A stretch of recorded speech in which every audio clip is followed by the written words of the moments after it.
Hello friends, मैं हूं गीत कुमार सिन्हा। आज हम लोग दो महत्वपूर्ण टॉपिक के बारे में डिस्कस करने जा रहे हैं जो पेपर 7 सीजीपीएससी मेंस के दृष्टिकोण से बहुत ही इम्पोर्टेंट है। जो पहला टॉपिक है वो है आईसीएआर, भारतीय कृषि अनुसंधान परिषद, Indian council of agricultural research, और दूसरा टॉपिक है AICTE, all India council for technical education. ठीक है, ये दो टॉपिक के बारे में आज डिस्कस करेंगे। तो पहला टॉपिक है हमारा आईसीएआर। तो चलिए देखते हैं कि आईसीएआर या भारतीय कृषि अनुसंधान परिषद क्या है। आपको बता दूं कि जिस तरीके से हमारे यहाँ यूजीसी है, यूनिवर्सिटीज़ को मान्यता प्रदान करना, मानदंड का निर्धारण करना, उसी प्रकार आईसीएआर एग्रीकल्चरल से संबंधित एक परिषद है जो कि यहाँ जितने भी जो शिक्षा हो एग्रीकल्चर से संबंधित, यहाँ अनुसंधान हो, किसी उस जहाँ जो शिक्षा प्रदान की जा रही है उससे संबंधित मानदंडों का निर्धारण हो या उससे मान्यता प्रदान करना हो या कृषि क्षेत्र में जो भी समस्याएं आ रही हो उनका समाधान करना हो, तो उनसे संबंधित सारे कार्य कौन करेगा? आईसीएआर करता है। तो आईसीएआर जो है वो भारत सरकार के कृषि मंत्रालय के अधीन जो कृषि अनुसंधान और शिक्षा विभाग है इसके अंतर्गत आता है और इसके अंतर्गत ही यह एक स्वायत्तशासी संस्था है। रॉयल कमीशन कृषि रिपोर्ट के अनुसरण में अब देखिए कि उस समय ये आज़ादी के पूर्ण ही 16 जुलाई 1929 को ये रॉयल कमीशन की एक सिफारिश के आधार पर सोसाइटी रजिस्ट्रीकरण अधिनियम 1860 के तहत पंजीकृत हुआ था। ये 1929 को स्थापित हो चुका था, तब इसका नाम था imperial council of agricultural research. ठीक है, 2009 में एक समिति बनी थी यूपीए सरकार के टाइम, यशपाल समिति। उसने क्या कहा था कि उच्च शिक्षा व अनुसंधान को बढ़ावा देने के लिए एक राष्ट्रीय आयोग की स्थापना की जानी चाहिए। तो उसी के अनुसार जो आप ये वर्तमान स्वरूप देख रहे हैं आईसीएआर का, ये उसी समय के बाद से है। ठीक है, ये क्लियर हो गया कि ये क्या है करके। इसके बाद हम देखते हैं कि इसका मुख्यालय कहाँ है। इसका मुख्यालय नई दिल्ली में है। जो जनरली मुख्य इंस्टीट्यूट होते हैं उसके मुख्यालय नई दिल्ली में ही होते हैं। यहीं पे इसके अध्यक्ष, उपाध्यक्ष और सचिव बैठते हैं। ठीक है, अब इसके संगठन की ओर हम आगे बढ़ते हैं कि इसके संगठन में कौन कौन होते हैं, क्या होता है, ये कैसे शासित होता है।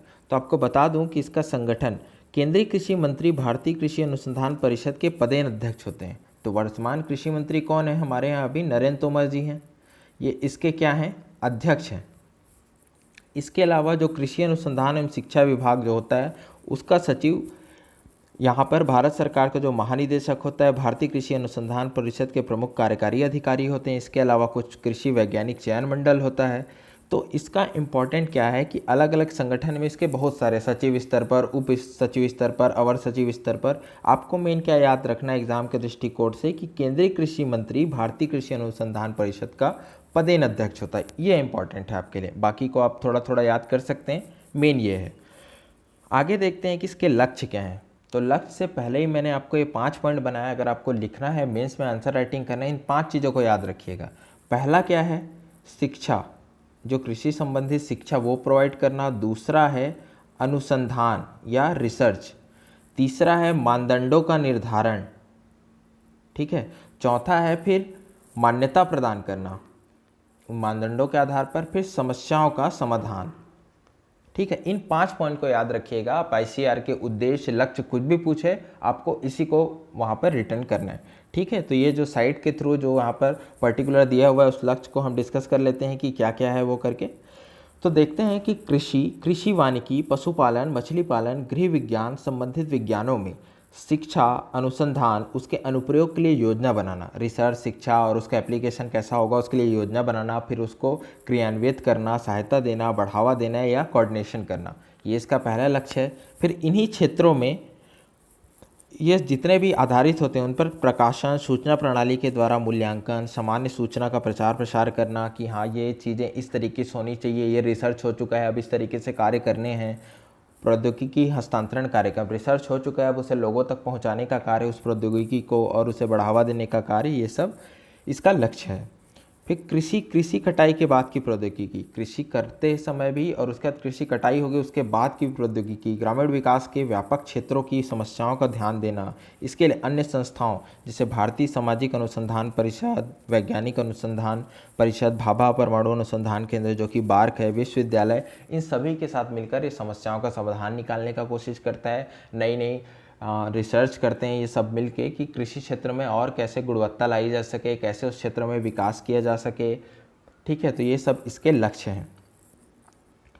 आगे कुछ 3 पॉइंट्स को मैंने और डाला है इसमें कि कुछ इंपॉर्टेंट पॉइंट्स है इसमें कि अब देखते हैं कि भारतवर्ष में बागवानी, मत्स्यिकी, पशु विज्ञान सहित कृषि के क्षेत्र में, मतलब कृषि के अलावा भी बागवानी, मत्स्यिकी और पशु विज्ञान में कोऑर्डिनेशन, मार्गदर्शन, अनुसंधान प्रबंधन और शिक्षा के लिए परिषद यह देश में सर्वोच्च निकाय इन सभी चीज़ों के लिए कोऑर्डिनेशन करेगा, सभी चीज़ों में मार्गदर्शन करेगा, रिसर्च का मैनेजमेंट करेगा और शिक्षा के लिए नंबर 1 निकाय है कहाँ, देश का।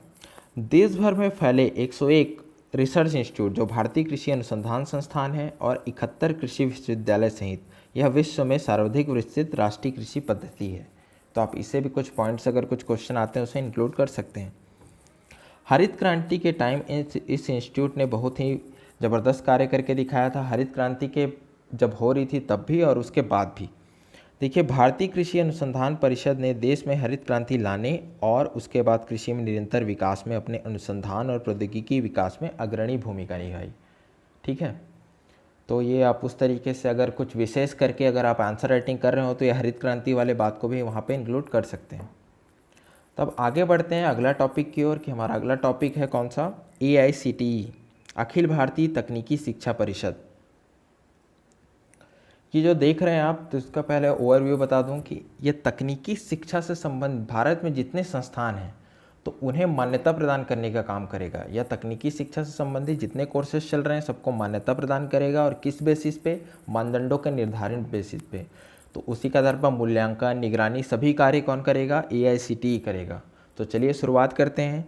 इसकी स्थापना हुई थी 1945 में। जब इसकी स्थापना हुई 1945 में तब ये एक सलाहकारी संस्था के रूप में इसकी स्थापना हुई थी, एक सलाहकारी बॉडी थी, शीर्ष सलाहकारी। उसके बाद 1987 में संसद में एक एक्ट पारित किया गया जिसके तहत इसे संवैधानिक दर्जा प्राप्त हुआ और इसी एक्ट में जो रूल और रेगुलेशन है उसके तहत ही ये शासित है। 1988 के बाद जब ये 87 में पास हुआ उसके बाद 1988 को में तब से ये ऐसी ही गवर्न होते आया है। ठीक है, इसका मुख्यालय नई दिल्ली में है। यहीं पे इसके अध्यक्ष, उपाध्यक्ष, सचिव सब वहाँ पर बैठते हैं। जो शुरुआती वर्ष है 1988 से लेकर HRD मिनिस्टर ही इसके अध्यक्ष हुआ करते थे। लगभग 1993 के आसपास इसका पहला पूर्णकालिक अध्यक्ष मिला था इसे। ठीक है, इसके अलावा इसके क्षेत्रीय कार्यालय भी हैं जो आगे हम डिस्कस करेंगे। आगे बढ़ते हैं कि इसके कार्य क्या क्या हैं। तो इसके कार्य और उद्देश्य को मैंने साइट के थ्रू ही जिस तरीके से है उसे यहाँ पर नोट डाउन किया है। तो इसके अलावा भी मैं बता दूँ कि किस तरीके से आप लिख सकते हैं। तो कॉलेज या यूनिवर्सिटी में जितने भी तकनीकी शिक्षा से संबंधित कोर्स हैं उनके मानदंडों का निर्धारण करना कि ये सिलेबस हो सकते हैं, ये चीज़ें होंगी, उसके आधार पर फिर मान्यता प्रदान करना और तकनीकी शिक्षा के लिए उपलब्ध सुविधाओं का सर्वेक्षण करेगा कि अभी हमारे देश में कितनी सुविधाएँ उपलब्ध हैं इससे, और उसके बाद उसमें रिसर्च करके उन्हें बढ़ाने का कार्य कौन करेगा, AICTE। तो चलिए देखते हैं हम इसके बिना पर कि क्या क्या लिखा है। इसके द्वारा तकनीकी संस्थाओं को मान्यता प्रदान करने के साथ गुणवत्ता का आश्वासन दिया जाता है, पहला पॉइंट हो गया। दूसरा है संपूर्ण देश में तकनीकी शिक्षा का मैनेजमेंट। तीसरा पॉइंट है प्राथमिकता वाले क्षेत्रों में निगरानी और मूल्यांकन का कार्य। चौथा है मानदंडों एवं मानकों का निर्धारण, जैसा कि मैंने पहले ही कहा। तो आप कार्य और उद्देश्यों को दोनों को मिलाकर भी उस तरीके से जो भी क्वेश्चन पूछे आप लिख सकते हैं। ठीक है, आगे बढ़ते हैं। क्षेत्रीय कार्यालय इसके कहाँ कहाँ हैं, तो इसके 7 क्षेत्रीय कार्यालय हैं। अभी हाल ही में हैदराबाद में भी ओपन हो चुका है, ये 8वां हो जाएगा फिर हैदराबाद वाला। तो 7 को देख लेते हैं कि 7 कहाँ कहाँ पे हैं। चेन्नई, कोलकाता, मुंबई, चंडीगढ़, भोपाल, बेंगलोर और कानपुर। ठीक है, तो ये इसके क्षेत्रीय कार्यालय हो गए। पिछले वर्ष भी किसी एक इंस्टीट्यूट का क्षेत्रीय कार्यालय पूछ चुका है तो आप इसे बिल्कुल याद रखिएगा।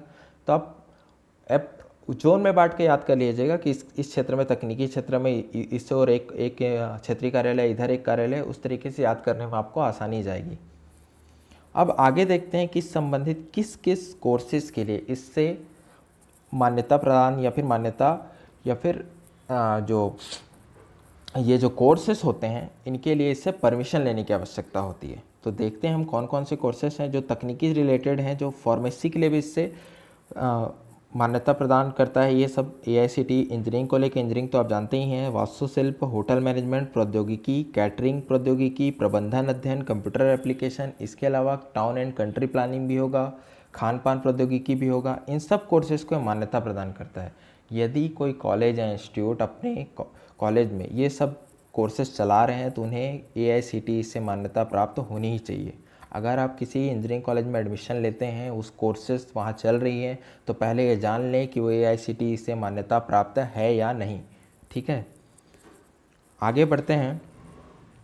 इसमें इसके साइट में एक इसका विज़न दिया हुआ है जिससे आपको समझने में आसानी होगी कि AICTE का गठन क्यों हुआ था।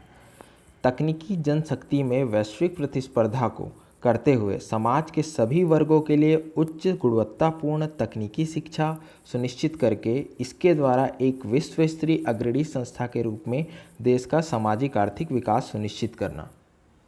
ठीक है, तो ये एक तो हो गया इसका दृष्टिकोण की किस दृष्टिकोण पर आगे चलते हैं। इसके एक मिशन है, इसका एक विज़न है, उसको भी मैं कुछ डिस्कस कर लेता हूँ कि ये AICTE और क्या क्या करना चाहता है। ये भारत में उद्यमिता की भावना विकसित करना चाहता है। ठीक है, आप मेरी बातों को सुनकर लिख भी सकते हैं, नोट डाउन कर सकते हैं। पहला है उद्यमिता की भावना विकसित करना, दूसरा है स्वदेशी प्रौद्योगिकी को प्रोत्साहित करना, तीसरा है गैर औपचारिक शिक्षा उपलब्ध कराना, चौथा है भारत में तकनीकी शिक्षा को विश्व स्तर पर स्वीकार्य बनाना, पांचवा है उच्च गुणवत्ता वाले संस्थाओं का विकास करना। तो आप मेरी बातों को सुनकर नोट डाउन कर लीजिए कि ये मिशन है AICTE के। तो इस दोनों में इतना ही, ये प्रमुख बातें थी जो आपके मेंस के सिलेबस के लायक इम्पॉर्टेंट है, जो क्वेश्चन आपको 7वें पेपर में आने हैं। अभी के लिए इतना ही। आशा करता हूँ कि ये लेक्चर आपको अच्छा लगा होगा। कमेंट करके ज़रूर बताइएगा। अभी के लिए इतना ही। Thank you.